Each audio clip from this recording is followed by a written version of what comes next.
Dunia kembali bergetar. Dua raksasa Asia, India dan Pakistan kembali berseteru. Tapi jangan salah, dentuman senjata mereka bisa mengguncang dapur kita di Indonesia. Dari harga bahan pokok hingga arah politik luar negeri. Lalu, siapkah kita menghadapi ombak besar ini? Atau masih sibuk jadi penonton di tengah panggung dunia yang memanas? Ketika Pakistan menang dengan senjata buatan China, saatnya kita bertanya, masih mau bergantung terus pada satu negara, atau mulai bangkit, mandiri, dan berani menentukan arah sendiri? Di Kompleks Parlemen, peringatan sudah dilontarkan, Indonesia harus bersiap, karena geopolitik bukan lagi wacana, tapi kenyataan yang bisa mengetuk pintu rumah kita kapan saja. Ya, kita melihat dari hasil perang itu kan kondisinya ada kemenangan di pihak Pakistan ya. Dan kemenangan itu didukung oleh kekuatan teknologi yang dimiliki oleh Pakistan yang asalnya itu dari Cina gitu. Nah, kekalahan pada India yang memiliki teknologi dan alat tempurnya itu berasal dari Amerika, dari Rusia dan lain-lain. Dan ini tentunya perlu berpikir bahwasanya Indonesia memiliki peralatan tempur juga, karena akan terbangun setelah perang Pakistan-India ini terbangun bahwasanya kekuatan teknologi tempur alat perang itu sekarang itu dipegang oleh Cina begitu. Nah, berarti Indonesia ya mempersiapkan diri untuk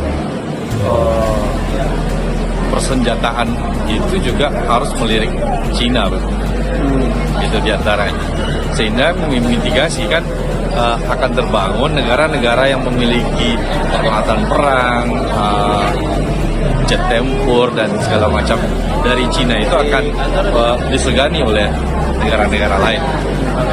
Ya, memang dengan terjadinya perang antara Pakistan dengan India ini kan membuat ada perubahan di Timur Tengah juga, kemudian di Asia tentunya juga ya.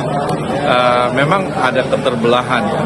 Pakistan yang didukung oleh Cina, oleh Rusia, sementara India didukung oleh Amerika dan dengan Israel.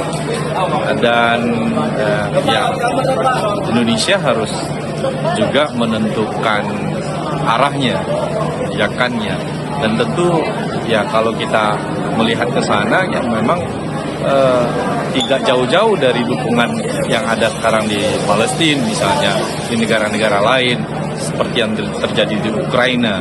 Nah, memang lihat perkembangan di satu sisi Cina ini semakin kuat nih, blok Cina ini semakin kuat.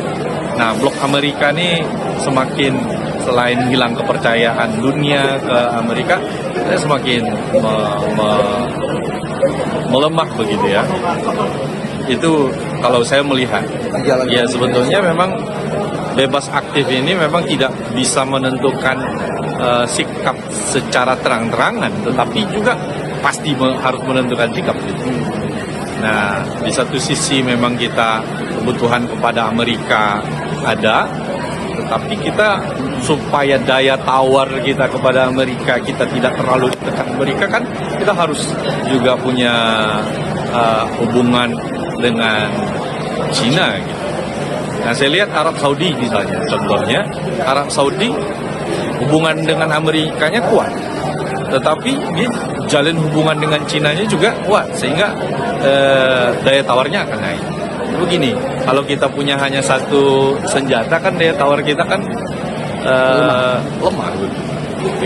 Ya, tentu kita harus, kalau kita lihat ya, sebuah negara itu akan disegani ketika dia negaranya itu dibutuhkan oleh banyak orang, oleh banyak negara lain. Cina selain memiliki teknologi yang kuat, dia juga memiliki apa yang dibutuhkan oleh negara-negara lain. Ya, produksinya, apa yang tidak diproduksi oleh Cina, sesungguhnya bukan hanya memproduksi jet tempur, Tetapi ada kemandirian ya.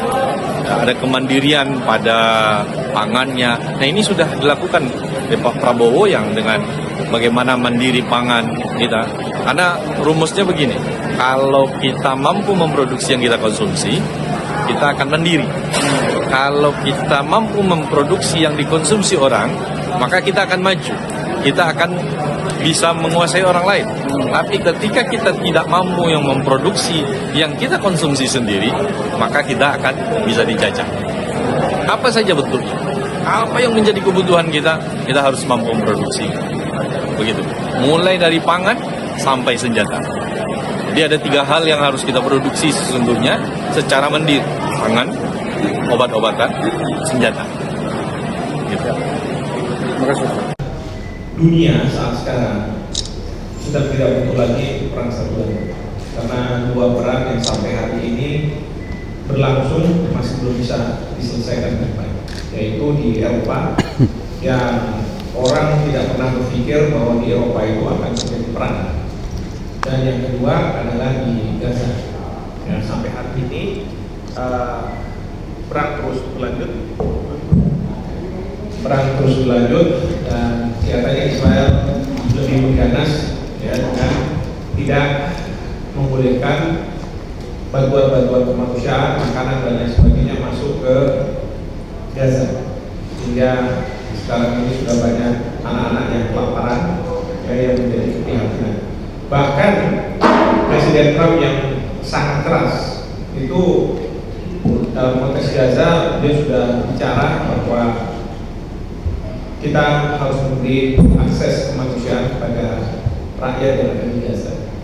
Itu beliau menyampaikan ke Israel. Dan kemudian juga Trump mencoba untuk mendamaikan Rusia dengan Ukraina. Meskipun Rusia tetap menyerang Ukraina. Nah, Trump juga turun untuk persaingan atau konflik yang berada di antara India dan Pakistan. Meskipun India mengatakan bahwa tidak ada itu, ya tidak ada perang-perang.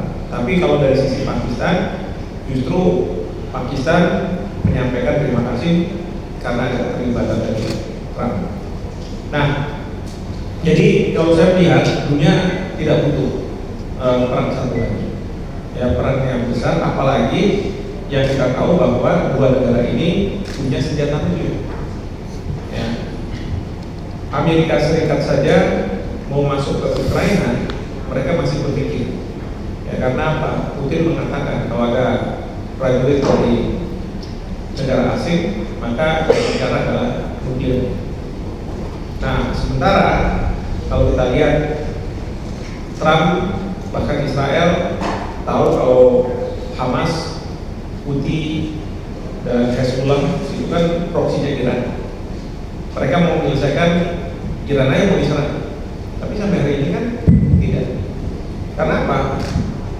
Mereka tahu bahwa ada kecurigaan bahwa Iran punya senjata nuklir. Nah, demikian juga dengan India Pakistan. Ya, mereka punya senjata nuklir. Cuman masalahnya adalah kalau misalnya ego dari pemimpin yang terlalu tinggi atau kemarahan rakyat itu yang tidak bisa dibendung, sehingga pemimpinnya harus mengatakan ayo kita lawan, nah itu yang akan bermasalah. Ya. Nah, tapi yang saya lihat sekarang India dan Pakistan akhirnya mereka mau melakukan gencatan senjata. Ya, meskipun menurut India ada pelanggaran-pelanggaran yang dilakukan oleh Pakistan. Nah, jadi kita tahu bahwa dunia sangat concern ya terhadap perang yang terjadi, dan sekali lagi dunia tidak membutuhkan perang yang apalagi melibatkan mereka yang mempunyai senjata nuklir. Nah, namun demikian potensi untuk terjadinya perang pasti ada. Nah, oleh karena itu sebenarnya ya kayak Amerika Serikat mereka siap untuk menjadi mediator. Saya melihat Indonesia di tangan Presiden Prabowo sebenarnya beliau bisa jadi mediator. Karena apa? Coba kalau kita lihat misalnya beliau menerima kunjungan Perdana Menteri Australia, ya, di entertain di rumah, lalu punya hubungan yang begitu dekat. Sebelumnya juga dengan Perdana Menteri India, bahkan beliau ketika melakukan kunjungan balasan juga disambut dengan baik. Itu artinya apa? Beliau ini kayak tidak punya handicap atau punya batasan gitu ya, rintangan untuk berhubungan dengan para pemimpin dunia. Bahkan mereka-mereka yang baru terpilih langsung ditelepon oleh Pak Prabowo. Nah, menurut saya beliau ini punya potensi untuk menjadi jurudana. Ya, kalau misalnya terjadi sengketa antar negara, dan sengketa-sengketa seperti ini sebenarnya bukan sengketa yang baru-baru saja. Sengketa yang sudah lama terpendam lalu kemudian ada pemicunya, terus kemudian menjadi besar. Ya.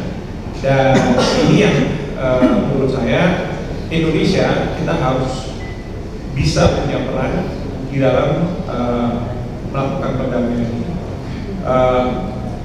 Beberapa waktu yang lalu ketika sudah tercakar antara Pakistan dan India, saya juga mengusulkan bahwa perlunya Presiden Prabowo untuk menjadi jurudana. Tapi kalau misalnya tidak, ya dia bisa mengutus Pak Menlu atau utusan khusus ya seperti Pak JK untuk melakukan perdamaian. Nah, sekali lagi, karena apa? Karena dunia ini kadang-kadang tiba-tiba ada letupan-letupan.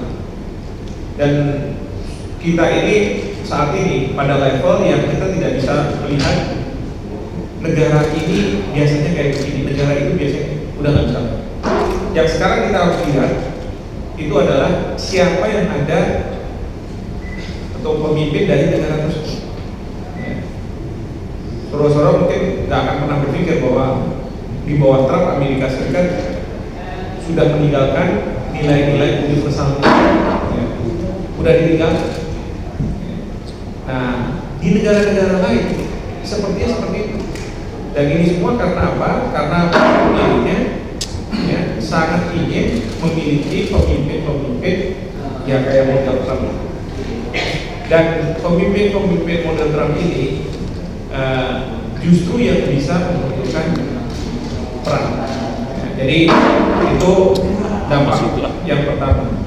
Yang kedua, yang perlu kita juga cermati dengan adanya perang India dan Pakistan ini adalah betapa pentingnya pasar uang, pasar modal. Ya. Karena pada waktu perang kemarin ini antara India dan Pakistan itu bursa bisa turun. Ya. Artinya apa? Sekarang ini bukan hanya people's power yang menentukan pemimpin itu untuk supaya tidak melakukan hal-hal yang dianggap bodoh atau ceroboh gitu ya. Tetapi juga bursa. Itu yang terjadi pada Trump ketika mengumumkan soal tarif. Sekarang sudah meredah, bahkan sudah ada kesepakatan antara Trump dengan China, ya. Udah nggak ratusan persen lagi, ya kan? Nah, di India dan Pakistan juga seperti itu. Ya. Jadi ini juga untuk merefleksikan kita di Indonesia bahwa pemerintah tidak bisa ya, mau mendengar aspirasi rakyat tanpa mendengar aspirasi dari bursa. Pentingnya bursa, ya, pentingnya bursa karena semakin maju mungkin orang itu semakin dia melihat berinvestasi itu ya di bursa. Sehingga kalau misalnya terjadi apa-apa, ya mereka akan tidak senang dan itu akan bursa akan bereaksi. Nah yang ketiga, ini juga penting juga, kesiapan dari suatu negara terkait dengan kemungkinan terjadinya perang. Pak Prabowo pada waktu kampanye selalu mengatakan bahwa jangan pernah berpikir bahwa perang ini masih terlalu lama, apa perang ini jauh. Ya. Sekarang ini sudah terjadi. Oleh karena itu, yang penting adalah bagaimana kita mempersiapkan diri kalau misalnya skenario terburuk terjadi. Nah, kalau saya melihat baik itu di Ukraina, baik itu di Gaza, dan kemarin di Kashmir ya, Pakistan dan Israel. Tadi Pak Salu sudah bilang teknologi punya peran yang sangat besar. di dalam memenangkan perang. Misalnya kita tahu di Ukraina, di situ banyak senjata-senjata yang dicobakan, senjata-senjata dari Amerika yang dicobakan, dan seolah-olah ingin mempromosikan, ini loh senjata saya bagus, ya, dan silakan ini. Tapi kan kita tahu juga Rusia menggunakan drone-nya yang dibuat oleh Iran. Ya. Nah sementara kalau kita lihat India Pakistan juga pakai drone juga. Bahkan pesawat tempur yang digunakan adalah pesawat tempur dari Cina ya. Jadi kita nggak bisa juga bilang bahwa kalau misalnya industri pertahanan itu Amerika pasti hebat, Eropa pasti hebat. Sekarang kita lihat Cina bisa, Iran bisa buat drone. Nah, menandakan bahwa memang kita punya opsi untuk mencari peralatan yang canggih. Sekian video dari Ada Apa Mas Asep. Silahkan kirim komentar dan jangan lupa subscribe dan terus dukung channel ini. Assalamualaikum warahmatullahi wabarakatuh.